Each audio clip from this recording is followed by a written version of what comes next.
Buenos días, familia, iglesia, ¿cómo estamos? Qué bueno, hermanos. Hechos capítulo 2, vamos a la Biblia, Hechos capítulo 2. Mientras vas ahí, preguntémonos, ¿de qué trata el cristianismo? ¿Es que acaso el cristianismo, estar aquí reunidos, se trata de una serie de reglas y normas que tenemos que hacer y obedecer? El cristianismo es un estilo de vida que nos ayuda a ser mejores personas. El estar reunidos aquí, ¿es eso ser cristiano? ¿De qué trata el cristianismo?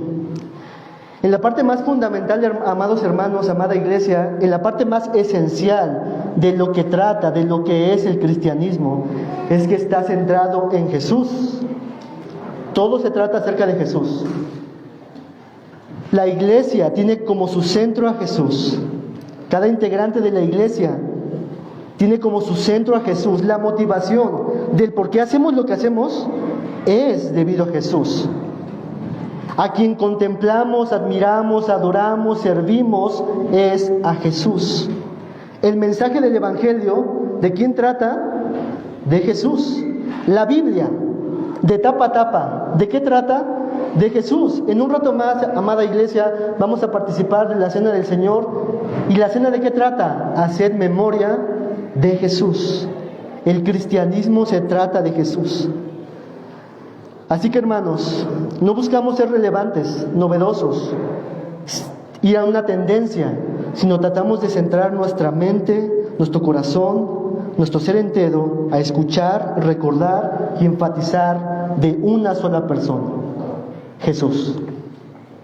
Todo se trata de Jesús. Y el libro de Hechos, hermanos, amada iglesia, no es la excepción. El libro de Hechos va a ayudarnos también a entender más acerca de Jesús, porque ¿cuál es una de la obra del Espíritu Santo? Dar testimonio de Jesús. Ya hemos visto varias cosas en Hechos capítulo 2. En este capítulo donde estamos detenidos, hemos visto que la promesa se ha cumplido, que los discípulos, el mundo y el Espíritu, les ha pasado algo en ellos. Y la semana pasada vimos que el derramamiento del Espíritu Santo es el cumplimiento profetizado por Joel. Pedro, el apóstol Pedro, se levanta en esa reunión de multitud de personas y da una respuesta a la inquietud de qué es lo que está pasando con este grupo de personas galileos que están hablando en lenguas. ¿Qué es lo que está pasando? Y la semana pasada veíamos esta primera respuesta acerca de que esto que ven y oyen es el cumplimiento de lo profetizado por Joel. Pero Pedro no termina ahí su discurso. Continúa hablando acerca de la respuesta del por qué está pasando esto. Así que ahora centrémonos a lo que vamos a leer el día de hoy. Hechos 2, versículo 22. Hechos 2, 22. Y vamos a leer ahorita del versículo 22 al 24. Vamos a hacer una pequeña pausa. ¿Lo tienen, hermanos?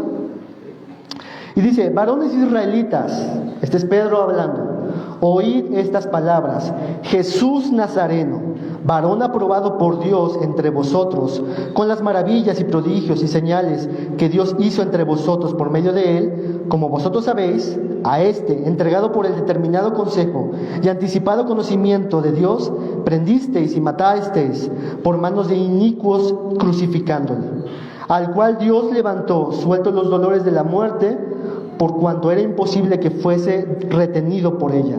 ¿Se dan cuenta que en este pasaje, de quién se está hablando aquí? De Jesús. Todo está hablando acerca de Jesús. Continuemos con los pasajes que continúan. Versículo 25. Y dice: porque David dice de él: veía al Señor siempre delante de mí, porque está a mi diestra, no seré conmovido. Por lo cual mi corazón se alegró y se gozó mi lengua, y aún mi carne descansará en esperanza. Porque no dejarás mi alma en el Hades, ni permitirás que tu santo vea corrupción. Me hiciste conocer los caminos de la vida, me llenarás de gozo con tu presencia. Varones hermanos, se os puede decir libremente del patriarca David, que murió y fue sepultado, y su sepulcro está con nosotros hasta el día de hoy. Pero siendo profeta y sabiendo que con juramento Dios le había jurado que que su descendencia, en cuanto a la carne, levantaría al Cristo para que se sentase en el trono, viéndolo antes, habló de la resurrección de Cristo, que su alma no fue dejada en el Hades, ni su carne vio corrupción. Versículo 32. A este Jesús resucitó Dios, de lo cual todos nosotros somos testigos. Así que, exaltado a la diestra de Dios y habiendo recibido del Padre la promesa del Espíritu Santo, ha derramado esto que vosotros veis y oís. Porque David no subió a los cielos, pero él mismo dijo el Señor a mi Señor: siéntate a mi diestra hasta que ponga a tus enemigos por estrato de tus pies. Versículo 36. Sepa pues ciertísimamente toda la casa de Israel que a este Jesús, a quien vosotros crucificasteis, ¿lo decimos todos juntos?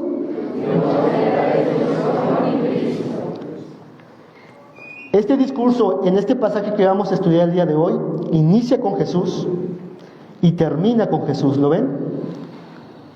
Así que el día de hoy vamos a meditar en todo esto. Acompáñenme a hacer una pequeña oración para pedirle a Dios que nos ayude en este tiempo. Buen Dios, Señor de la creación, Padre eterno, Príncipe de paz, venimos delante de ti, tu pueblo, tu iglesia, Señor, los que estamos aquí congregados. Te pedimos que bendigas tu palabra, tu escritura en nuestros corazones, Dios. Abre nuestros ojos para ver las maravillas de tu palabra, Dios. Hazlo en medio de nosotros, Señor. Tú sé glorificado como Jesús, nuestro Señor. Bendice a tu pueblo, Señor. Úsame para tu gloria, en el nombre de Jesús. Amén.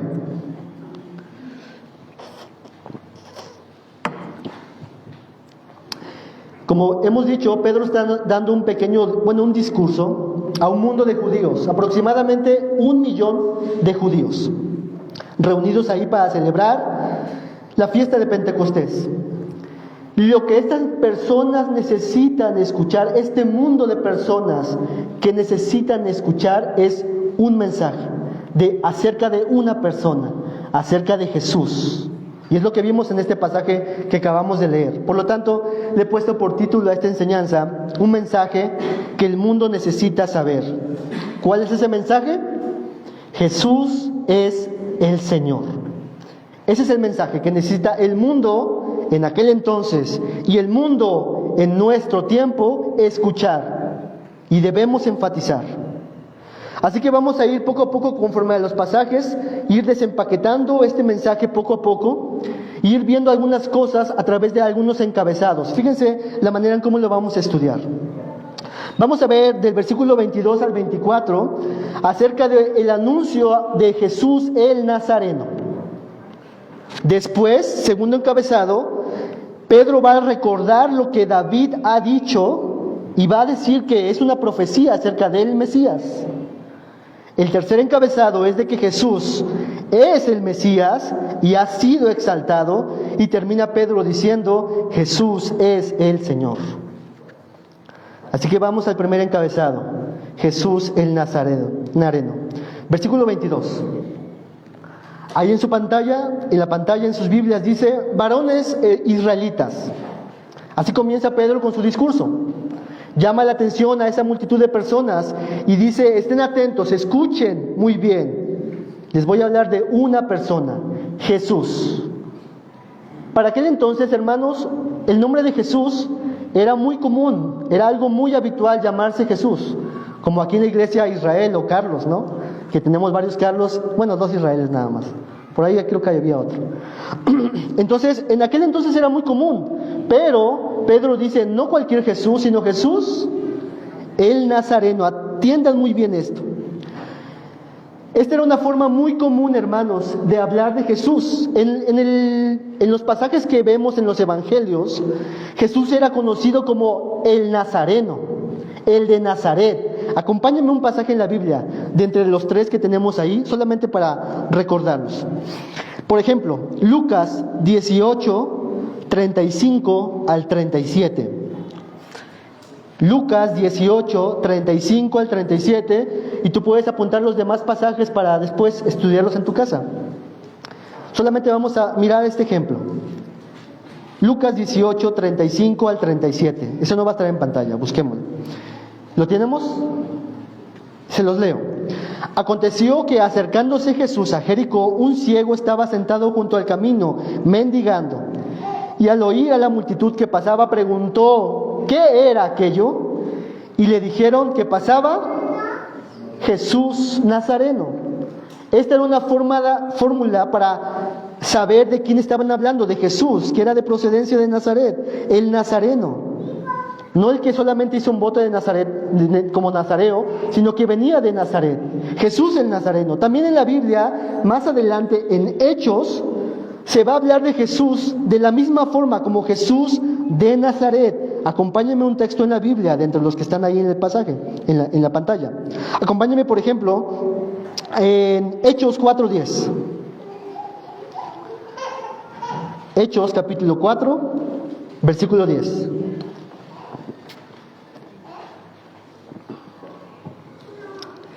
Y les leo. Hechos 4:10. Sea notorio, este es Pedro nuevamente, a todos vosotros y a todo el pueblo de Israel, que en el nombre de Jesús de Nazaret, a quien vosotros crucificasteis y a quien Dios resucitó de los muertos, por este hombre que está en vuestras manos, en tu presencia sano, hablando del cojo de nacimiento.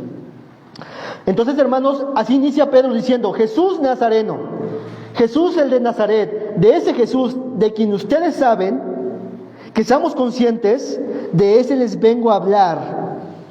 Y algo muy curioso, hermanos, que en la cruz de Cristo, el rótulo que está puesto en la cabeza de Jesús, de la misma forma dice eso. En Juan 19:19 dice, escribió también Pilato un título que puso sobre la cruz, el cual decía, Jesús Nazareno. Y si usted estuviese con nosotros en el estudio de Marcos, veíamos que cuando estaba en la cruz Jesús, había mucha gente que pasaba, podía ver el mensaje, era una forma para avergonzar a la persona, las personas meneaban la cabeza, leían el título, sabían por qué estaba ahí Jesús, y ahí se llama ahí Jesús Nazareno. ¿Qué quiere decir todo esto, Pedro, a la audiencia? Poco a poco quiero que veas muchas cosas que Pedro va a decir acerca de este Jesús. Inciso A, acerca de este Jesús. Versículo 22. Jesús Nazareno, varón aprobado por Dios entre vosotros con maravillas, prodigios y señales que Dios hizo entre vosotros por medio de él, como vosotros mismos sabéis. Inciso A, ¿qué nos dice Pedro acerca de este Jesús de Nazaret? Inciso A, Jesús demostró ser aprobado por Dios a través de lo que Él hizo.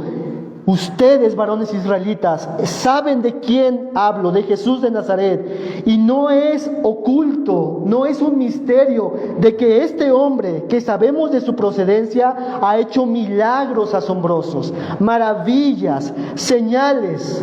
¿Cómo qué cosas pudiera la gente haber pensado de las maravillas y señales que Jesús hizo? ¿Tienen en su mente alguna?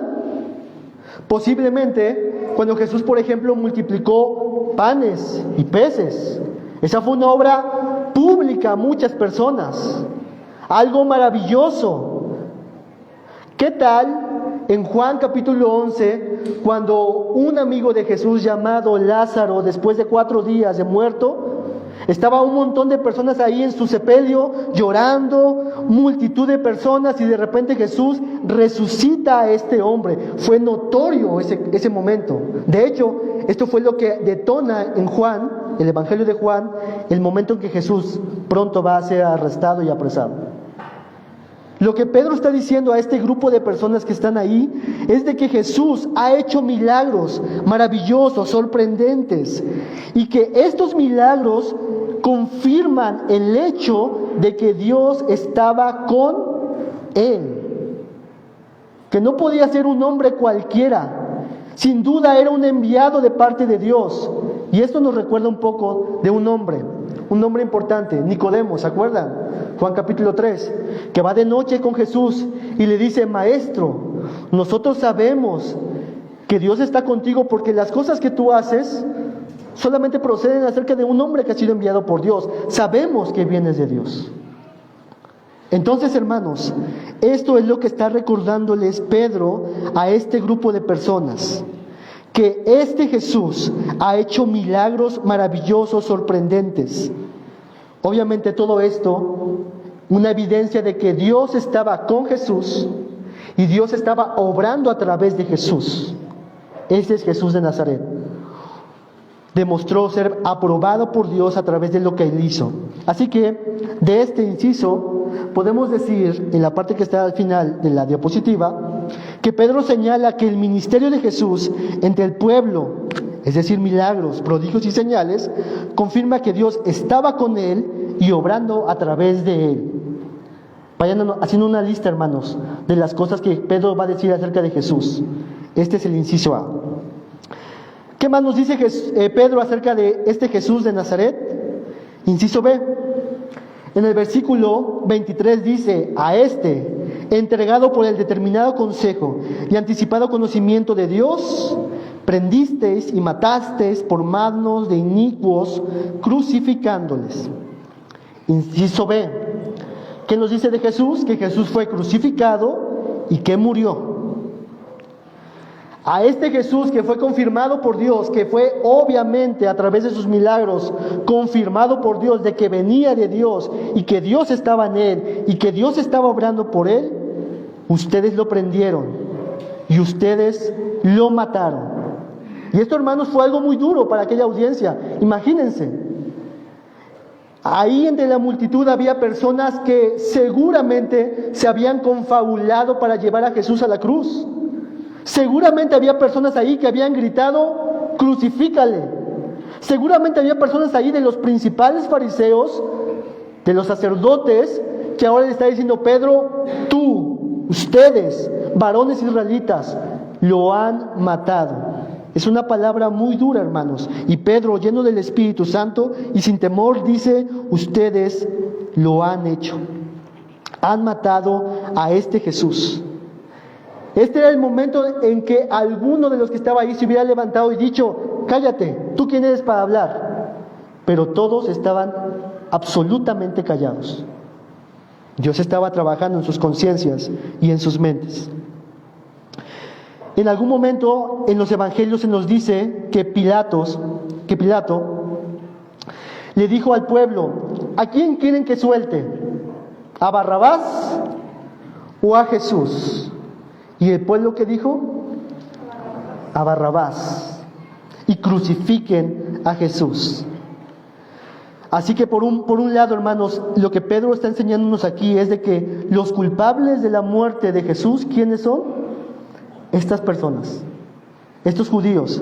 Pero además de eso, el pasaje nos dice que no solamente fue una razón que ellos son culpables, sino que también el pasaje dice en el versículo 23: a este que ustedes entregaron y que ustedes mataron, en última instancia ha sido entregado por el determinado consejo y anticipado conocimiento de Dios. Es decir, hermanos, esto que ustedes hicieron tan terrible y tan malvado no ha anulado el plan de Dios, sino que ustedes, a pesar de haber hecho un gran mal, Dios continúa con su plan. Y lo vamos a ver más hacia adelante en los pasajes. Hoy no voy a explicar muchísimo estas dos realidades de que ellos son culpables y al mismo tiempo Dios sigue trabajando y obrando soberanamente. Lo que quiero hoy que lleves en tu mente es esto: de que Pedro apunta a la mente y a la conciencia del pueblo de que ellos han matado y dejado morir a este Jesús. Son culpables de su muerte. Eso es lo que Pedro está taladrando en la mente y la conciencia de estos. Este Jesús Nazareno ha hecho milagros y prodigios, aprobado por Dios, y este Jesús Nazareno, ustedes lo mataron y son culpables de su muerte. ¿Qué más nos dice Pedro acerca de este Jesús? Versículo 24. Dice el texto en el versículo 24: al cual Dios levantó, sueltos los dolores de la muerte, por cuanto era imposible que fuese retenido por ella. ¿De quién está hablando aquí? De Jesús. Inciso C: Jesús fue resucitado por Dios. En los dos puntos anteriores, lo que está diciendo Pedro es: este Jesús caminó entre nosotros, estuvo con nosotros, lo vimos, escuchamos de Él, sabemos quién es Él, caminó entre nosotros, fue un varón aprobado por Dios, y ustedes, inciso C, lo mataron. Pero ahora Pedro dice que la historia de Jesús no terminó con eso, sino que Dios lo levantó de los muertos. Jesús fue resucitado. Y esta es una declaración todavía más chocante para la audiencia. ¿Por qué, hermanos? Porque alguien podía haber dicho, sí, yo sé que Jesús vivió entre nosotros. Sí, yo sé que Jesús murió. Pero no puede un maldito resucitar de entre los muertos. Uno que fue clavado en un madero y que por ende es un maldito. No puede ser. Ese seguramente era un farsante o algo peor. Pero que Pedro haya dicho que Jesús fue resucitado era una declaración chocante. Y después Pedro va a ayudar a la audiencia a explicarles que esto realmente así fue en los versículos que continúan y que vamos a ver. Entonces, en cierta forma, hermanos, es bien fácil en alguna forma aceptar que Jesús existió. De hecho, hay ateos que creen que Jesús, el Jesús histórico, como así lo llaman, existió.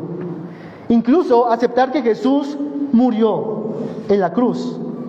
Pero lo que una persona no va a aceptar es que Jesús haya resucitado. Y eso es lo que Pedro va a explicarnos acerca de la resurrección de Jesús.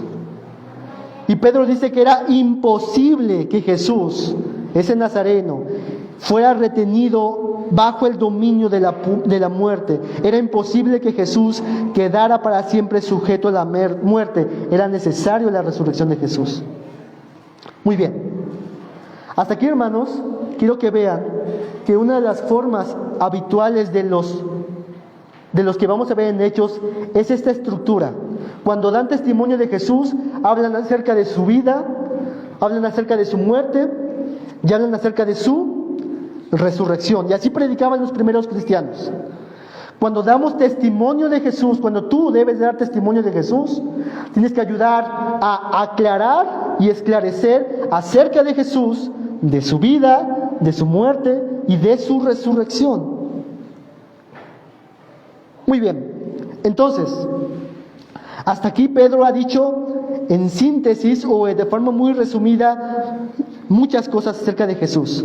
Pero avancemos ahora al segundo encabezado, que tiene que ver con que Pedro ahora, debido a que era más difícil creer que Jesús resucitó, empieza a explicar acerca de la resurrección de Jesús.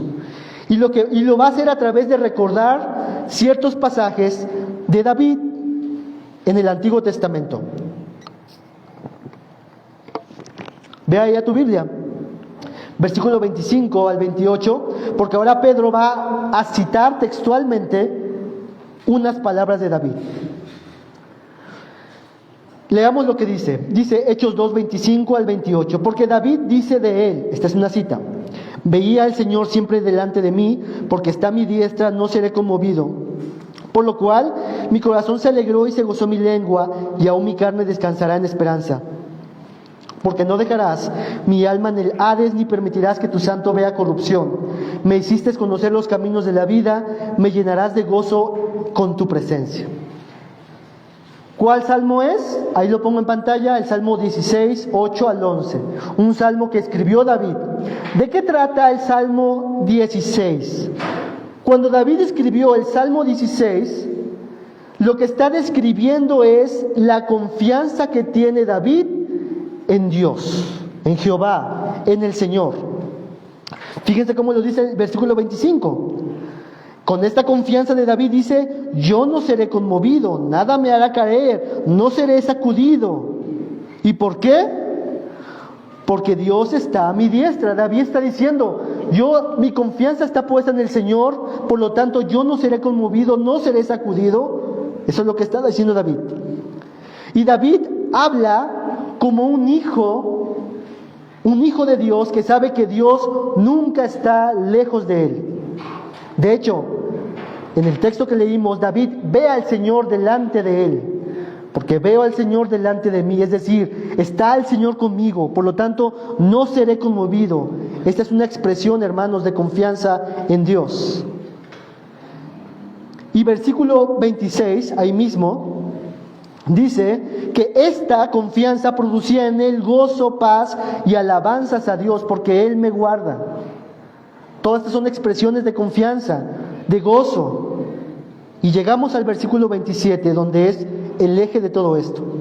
Porque la confianza de Dios, de David en Dios, va más allá de la muerte, porque dice: no me dejarás en el Hades. ¿Qué significa el Hades? El Hades en el Salmo lo traduce como el Seol.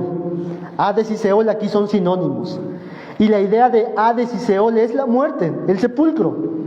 No me dejarás del todo en el sepulcro, o en el olvido, abandonado, en el lugar de los muertos, por así decirlo. Ni permitirás que quede para siempre en esa corrupción, es decir, la muerte. David decía: yo estaré contigo, y la muerte no será mi final, sino que incluso tú estarás conmigo. Esa es la confianza de David. La esperanza de David y su confianza es que la tumba no marcará el fin de su comunión con Dios, sino que continuará disfrutando de la vida y de la presencia del Señor para siempre. Eso es lo que David escribió, hermanos. Y eso es lo que Pedro ahora va a citar y va a empezar a dar una explicación de este salmo. Versículo 29 y al 31. Veamos la explicación ahora de Pedro.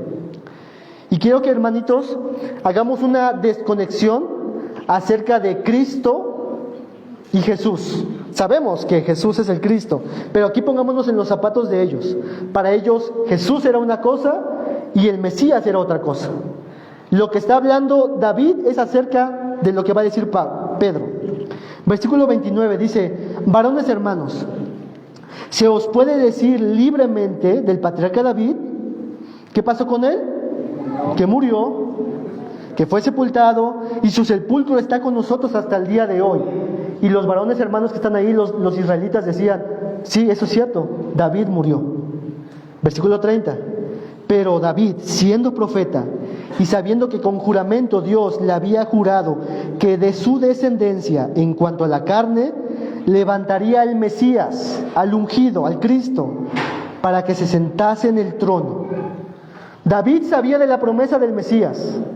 Dios le había prometido: de tu descendencia tu reino será eterno. Vendrá uno de tu descendencia, el Mesías, el ungido de Dios, que estará para siempre en tu trono, y tu trono será eterno para siempre. Eso lo sabía David. Versículo 31.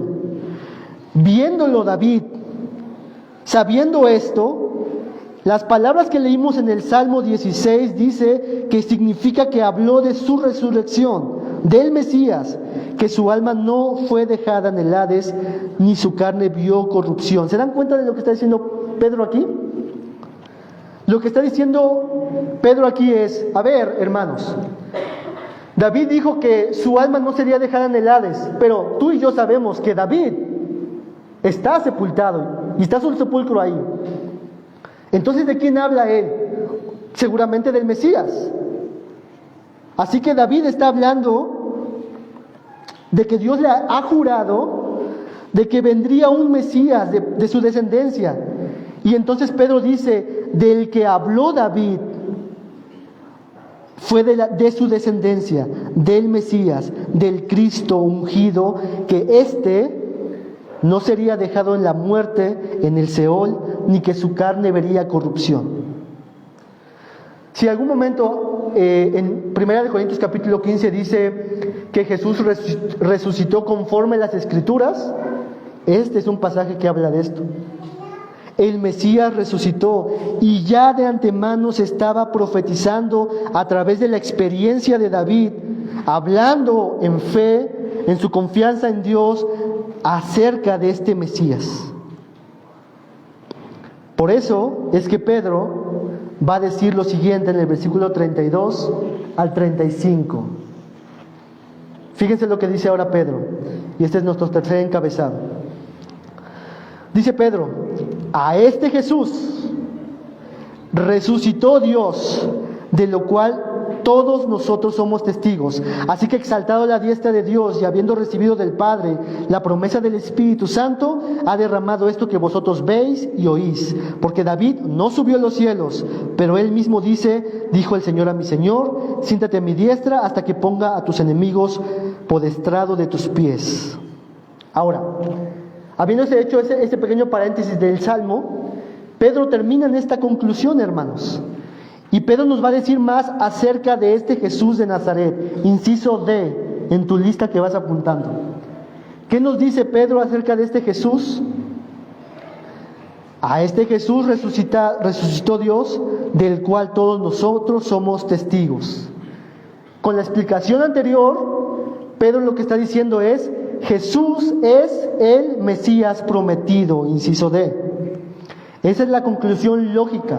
Si lo que David dijo no se trata de él, sino del Mesías, Jesús es ese Mesías prometido. Y nosotros somos testigos de esta resurrección. ¿No les encanta, hermanos, cómo la Biblia se va conectando con todo esto? Porque ¿qué dice Hechos 1:8? ¿Qué dice? Ya lo saben de memoria. ¿Qué dice?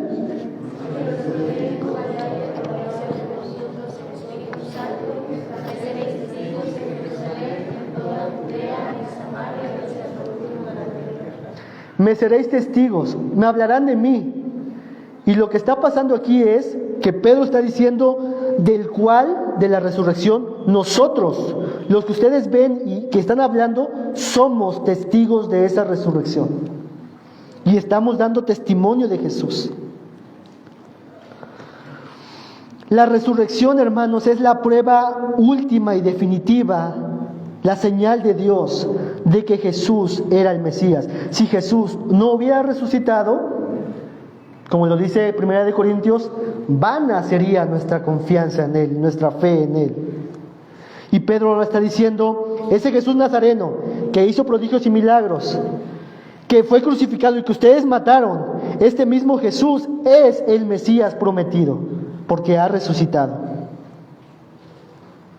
El poder de Dios, el Espíritu Santo en Pedro y los apóstoles, les dio la valentía para hablar y dar testimonio de Jesús a un mundo hostil que lo había matado. ¿Qué más nos dice Pedro acerca del Mesías, de Jesús, de ese Jesús de Nazaret? Inciso E. Dice el texto, así que exaltado a la diestra de Dios. ¿Qué más dice Pedro acerca de Jesús? Inciso E, que Jesús ha sido exaltado a la diestra de Dios. Jesús en el mundo llegó en un estado de humillación. Toda su vida fue humillación. Desde que nació hasta que murió, Jesús estuvo en un proceso de humillación. Él padeció lo que tú y yo padecemos. Él tuvo hambre, tuvo sed, Él se cansó, Él experimentó, Él derramó lágrimas, Él pasó por muchas cosas. Pero ahora Pedro está diciendo que ese mismo Jesús que sufrió, que padeció, que fue tentado en todo, que sufrió las limitaciones, ese Jesús, que es verdaderamente hombre, ahora ha sido exaltado. Ha sido puesto hasta lo más alto. Esa es la idea de exaltado. Está por encima de todo y de todos. Jesús está exaltado. ¿Y dónde está exaltado? ¿Dónde está Jesús ahora? A la diestra de Dios. Hermanos, tú y yo sabemos que esa idea de que Jesús ha sido exaltado, que ha ascendido y que está a la diestra de Dios, es un título de autoridad, incluso de igualdad. Solamente hay un Dios único y verdadero, y nadie más puede estar a la par de Dios. Pero que Jesús esté a la diestra del Padre, de Dios, demuestra y nos recuerda que Jesús es Dios y que Jesús ha sido exaltado, y no porque Jesús, quien es verdaderamente Dios, necesitaba ser exaltado, porque, hermanos, Jesús es Dios, ¿verdad? Pero Él fue exaltado en calidad de Dios hombre. Por eso es que puse ahí en la diapositiva. Jesús, el Dios hombre, verdadero Dios, ha ascendido al cielo, ha sido exaltado para que esté sobre todo y sobre todos. Hermanos, Pedro está diciéndole a esta multitud de personas, este Jesús que ustedes crucificaron y que mataron, ha sido puesto por encima de todos ahora. está coronado en gloria y majestad, está exaltado hasta lo sumo, está por encima de todos. ¿Qué más nos dice Pedro acerca de Jesús? Inciso F, vayan haciendo su lista. Versículo 33, de aquí Pedro va a hacer una conexión interesante. Dice el texto, y habiendo recibido del Padre, ¿quién recibió del Padre la promesa del Espíritu? El texto dice que Jesús, ¿se dan cuenta? Fíjense, así que exaltado por la diestra de Dios, ¿quién? Jesús. Este mismo Jesús, habiendo recibido la promesa del Espíritu Santo, este Jesús ha derramado esto sobre vosotros, que vosotros veis y oís. ¿Quién derramó el Espíritu Santo sobre los apóstoles? Jesús. Aquí dice el texto, ha derramado esto, este Jesús exaltado. Por lo tanto, hermanos, es debido a la exaltación de Jesús que el Padre ha entregado todo al Hijo, y el Hijo es la fuente de toda bendición espiritual. Toda bendición espiritual que tú y yo recibimos es debido a la exaltación de Cristo. Y esto es lo que Pedro dice acerca de el don de lenguas, la manifestación del Espíritu Santo en Pentecostés, que esa profecía de Joel fue cumplida por medio de Jesús, que ha sido exaltado. Miren lo que dice un autor, un comentarista. Es una cita un poquito larga, pero es interesante lo que dice. Es F.F. Bruce. Fíjense lo que dice. ¿Sí lo ven en pantalla? Dice esto: aquel que había recibido antes el Espíritu para llevar a cabo en forma pública su ministerio terrenal, Jesús, ahora había recibido el mismo Espíritu para impartirlo a sus representantes, a fin de que pudieran continuar y ciertamente compartir el ministerio que él había comenzado.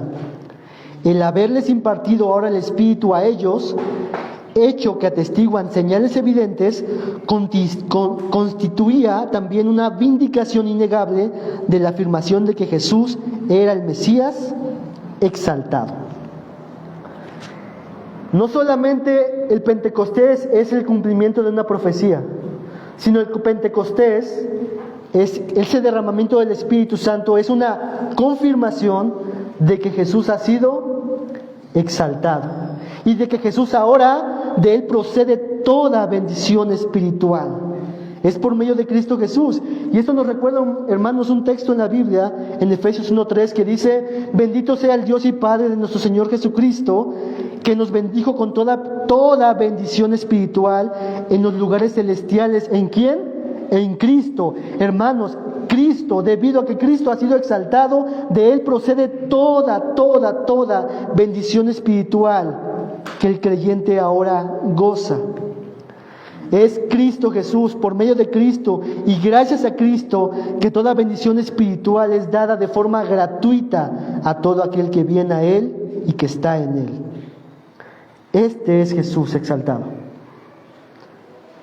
Toda bendición espiritual es a causa de la obra de Jesús, de su estado de exaltación. Pero continuemos. Al final vamos a hacer una reflexión de todo esto. Versículo 35 de Hechos. Hechos 2, 34 y 35.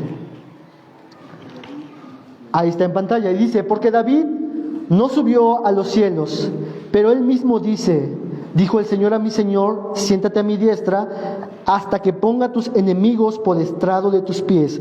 Pedro, hermanos, nuevamente hace una referencia textual de David nuevamente. En el Salmo 110:1 es una referencia textual. Y Pedro ahora está mostrándonos y recordándonos que ese Jesús exaltado, ese Jesús que ha sido exaltado, llegará un día en el que juzgará a toda la humanidad. Todo enemigo que se opone al reino del Mesías, de Cristo, de este Jesús exaltado, será totalmente y definitivamente vencido. Jesús, en su primera venida, vino como un cordero, ¿verdad? He ahí el Cordero de Dios que quita el pecado del mundo. Pero aparecerá por segunda vez como un león, invencible, que vencerá a todo aquello que sea enemigo de su reino. Satanás será vencido. La muerte será vencida. Los pecadores que persisten y aman sus pecados serán vencidos.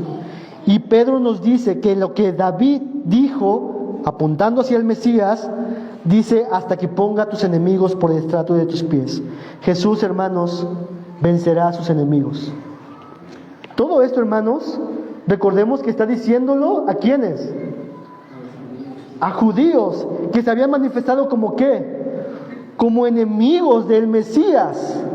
¿Se dan cuenta todo lo que esto está pasando en sus mentes, hermanos? Los enemigos serán vencidos. Último punto, versículo 36, y aquí es el clímax de todo el argumento de Pedro. Pedro dice, como conclusión, como resumen: sepa pues ciertísimamente, con verdad, esto es algo innegable, todos ustedes, toda la casa de Israel, que este Jesús, de lo que hemos visto, todos los puntos que hemos visto, a quien vosotros crucificasteis, Dios le ha hecho Señor y Cristo. Para ti estas palabras quizás pudieran no causar nada, pero si entendemos todo el contexto y las personas que estaban hablando, esto fue algo duro, y lo vamos a ver la próxima semana. ¿Qué más nos dice Pedro acerca de este Jesús de Nazaret? Nos dice acerca que Jesús es el Señor. Así termina, hermanos, este discurso de Pedro a toda esta multitud de judíos, diciéndoles: Jesús es el Señor. Dios le ha hecho Señor de todo. Esta es una forma condensada, hermanos, para hablar acerca de Jesús. Jesús es el Señor. En la iglesia primitiva, hermanos, había una palabra que causaba revuelo a la comunidad romana, y era precisamente decir que Jesús es el Señor. Y los romanos que perseguían a los cristianos en algún momento tuvieron que decirles: solamente di esto, que no solamente Jesús es el Señor, sino que también el César es el Señor. Niega que Jesús es el Señor. Y muchos hermanos nuestros en aquel entonces dijeron: no podemos, porque Jesús es el Señor. La sola declaración de que Jesús es Rey y Señor único y verdadero y definitivo era causa de muerte.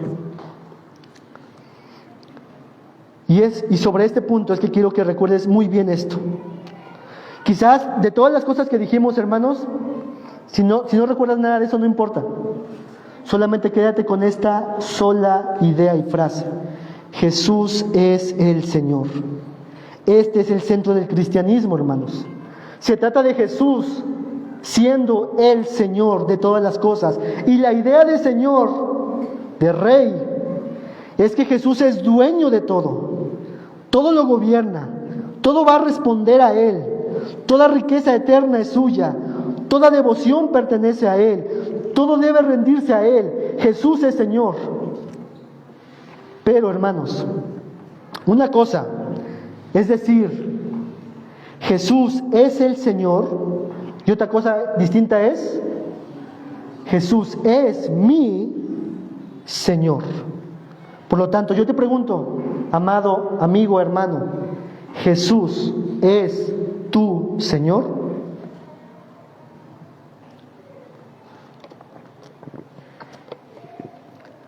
De todas las cosas que hemos visto, hermanos, quédense con esa pregunta: ¿Jesús es mi Señor? ¿Realmente Jesús es mi Señor? Si hoy me dijeran: te voy a dar carros, riquezas, cualquier cosa que tú piensas y sueñas, solamente con la condición de que no aceptes que Jesús es el Señor, ¿qué dirías? Cualquier deseo que tú quieras. ¿Es Jesús tu Señor? Esa es la pregunta que yo quiero que te lleves. Hay dos respuestas. Si Jesús es mi Señor, ¿qué significa esto? Si Jesús es tu Señor verdaderamente y en tu mente has respondido eso, significa que tú ya no eres tu propio Señor, tú ya no eres tu Rey. La vida ya no se trata más de vivirla a tu manera. Tú ya no puedes cantar, pero sigo siendo. Tú ya no puedes cantar eso. No porque esté mal cantarlo, sino por la idea detrás de todo eso. La vida ya no se trata de vivirla a tu manera, amado hermano. Significa que ahora tú buscas hacer la voluntad de Dios. ¿La voluntad de Dios cuál es, Dios? Un texto en la Biblia. No se junten en yugo desigual. Sí, Dios, pero sigo siendo el Rey. ¿Cuál es tu voluntad, Señor? Que ores. Sí, Dios, pero realmente hoy estoy muy cansado para seguir orando. ¿Cuál es tu voluntad, mi Señor? Que perdones, que ames, que muestres bondad y misericordia, que sirvas a los demás. Sí, Dios, pero es que tú no conoces a fulano o fulana. Si Jesús es tu Señor, tú ya no eres tu propio Rey. Significa que buscas y eliges el diseño de Dios para tu vida. ¿Es Jesús tu Señor? Otro punto más. Si Jesús es tu Señor, ya no estás abandonado a tus recursos limitados. En tu reino, antes de Cristo, en tu reino estabas abandonado a tus propios recursos. Hazle como puedas. Pero ahora con Jesús, el Rey de tu vida, ese Rey asegura darte todas las cosas que necesitas para la vida y la piedad. Lo dice la Biblia. Nuestro Señor tiene recursos infinitos para ayudarnos en todo lo que tiene que ver con la vida y la piedad. Tú no estás solo, sola. El Rey está contigo. ¿En algún momento tú te has sentido frágil y débil en tu caminar cristiano? Seguramente sí. Pero que Jesús sea tu Señor te recuerda esto. Él está contigo y Él te sostendrá. Tú ahora puedes orar a Dios en cualquier situación. Tú puedes ahora recordarle a tu vida, a tu alma, las promesas de Dios. Tú puedes encontrar razones en Jesús para seguir viviendo para Él, porque tu Señor tiene todas las cosas y te va a dar todas las cosas necesarias para la vida y la piedad. Ese es Jesús el Señor. Otro punto que pongo ahí. Si Jesús es tu Señor, mi destino final no es este reino, este mundo. Soy un peregrino. Tu morada, amigo, hermano, que Jesús es tu Señor, es vivir con tu Señor para siempre. Y te pregunto, si Jesús es tu Señor, ¿ese es tu deseo? ¿Vivir con Él para siempre? Vivimos ahora, hermanos, como peregrinos y extranjeros.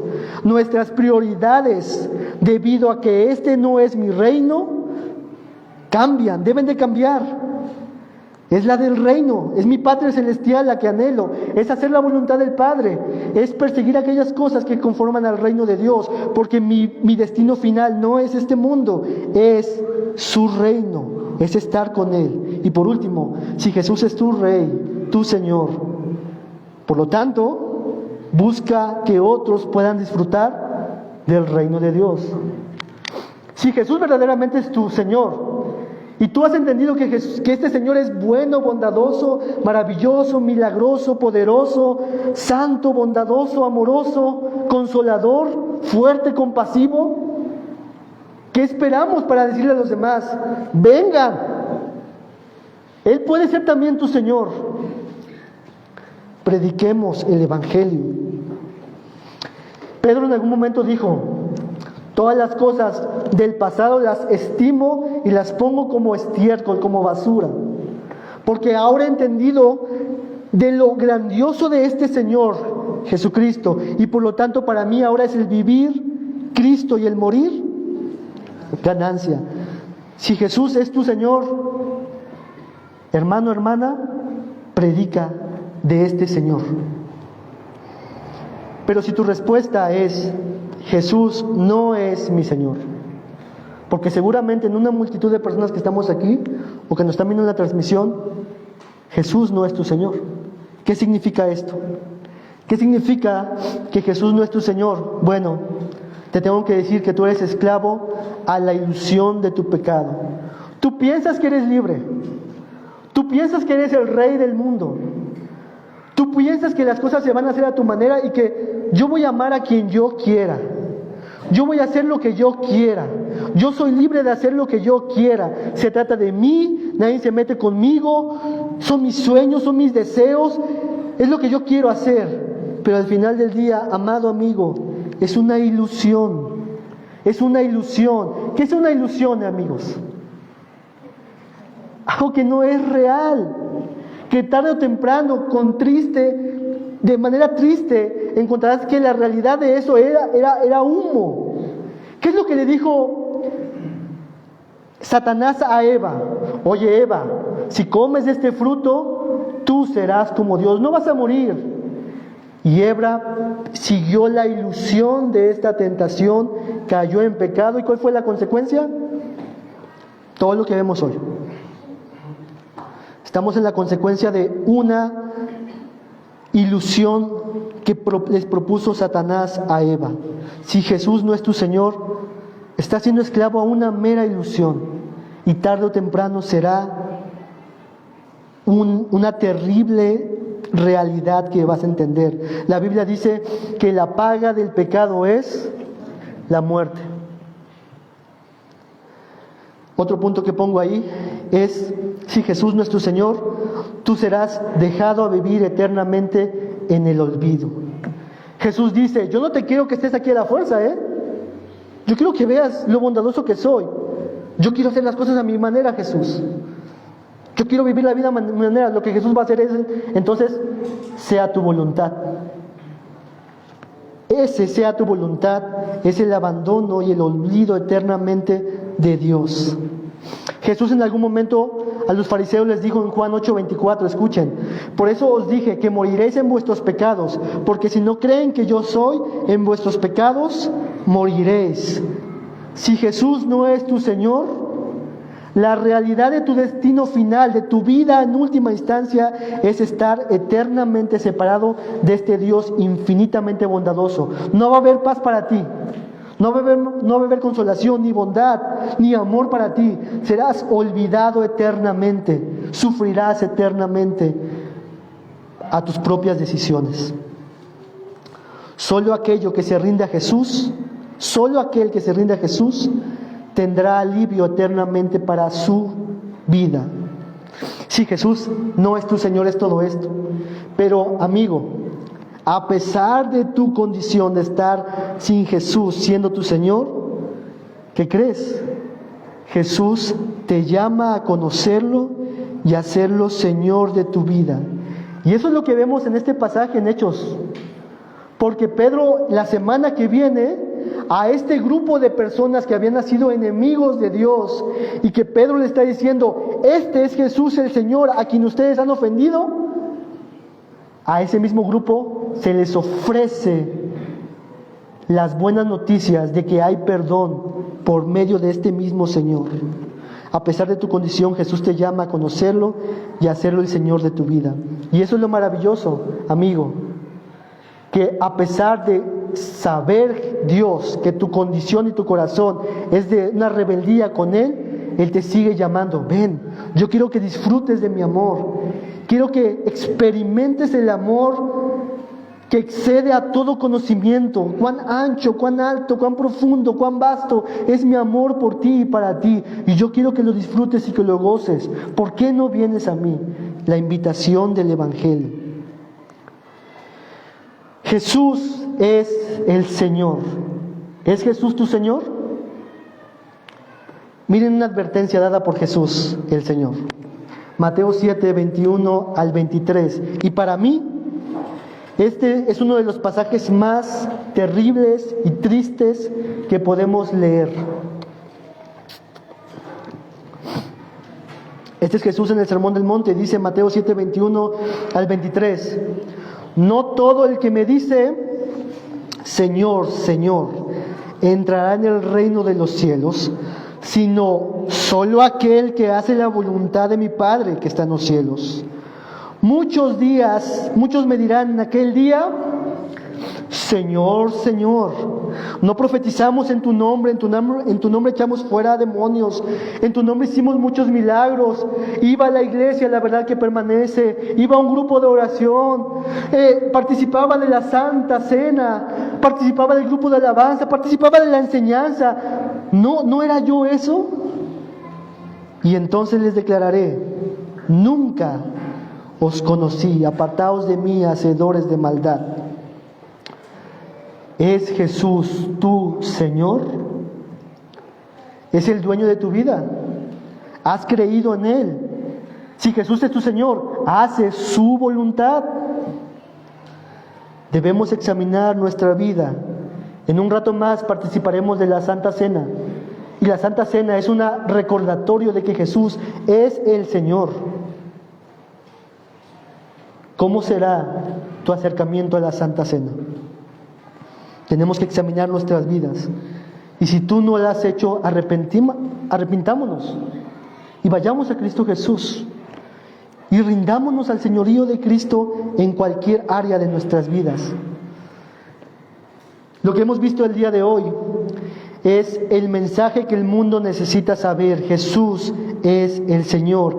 Este es el mensaje que necesitamos conocer, saber, reflexionar, meditar. Y Pedro nos ha dicho muchas cosas acerca de este Jesús. Nos ha dicho de este Jesús de Nazaret, que demostró ser aprobado por Dios, que fue crucificado y murió, que resucitó por Dios, que es el Mesías prometido, que ha sido exaltado a la diestra de Dios, que es la fuente de toda bendición espiritual, que Él vencerá sobre todos sus enemigos. Y por último, que Jesús es el Señor. Jesús es el Señor.